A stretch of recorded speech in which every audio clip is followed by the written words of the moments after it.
అటు నువ్వే ఇటు నువ్వే 2 hours 2 minutes రన్ టైంతో ఓటీటీలో రిలీజ్ అయిన ఈ మూవీని చూసాక ఎలా ఉందంటే నాకైతే నచ్చలేదు గాయస్. సీరియస్గా డైలాగులు చెప్తున్నా సిల్లీగా ఉంటుంది మనకైతే ఈ సినిమా చూసిన తర్వాత. ఈ మూవీ ఎందుకు తీశారో ఏ కారణంతో తీసారో నాకైతే తెలియదు, కానీ చాలా అంటే చాలా సిల్లీ రీజన్ లేకుండా ఉంటుంది మూవీ అయితే. బేసిక్గా స్టోరీ లైన్ ఏంటంటే బ్రెయిన్ డెడ్ అయ్యి హాస్పిటల్లో జాయిన్ అయిన హీరోకి ఏమైంది, తర్వాత ఏం జరిగింది అన్నదే స్టోరీ. ఇంక ఈ మూవీ ఫ్యామిలీతో చూడొచ్చా అంటే అస్సలు చూడలేం. కొన్ని చోట్ల రొమాన్స్ ఆడల్ కంటెంట్స్ కూడా ఉన్నాయి, సో అసలు చూడలేం.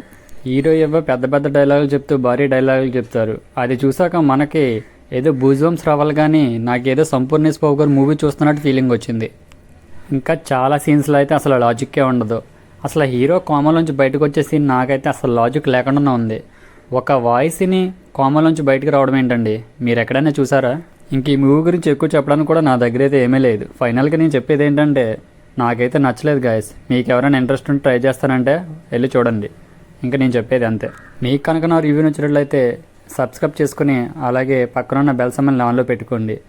మీలో చాలామంది చూస్తున్నారు కానీ సబ్స్క్రైబ్ చేసుకోవట్లేదు. అలాగే లైక్ చేసి కింద కామెంట్ పెట్టండి. Thank you for watching.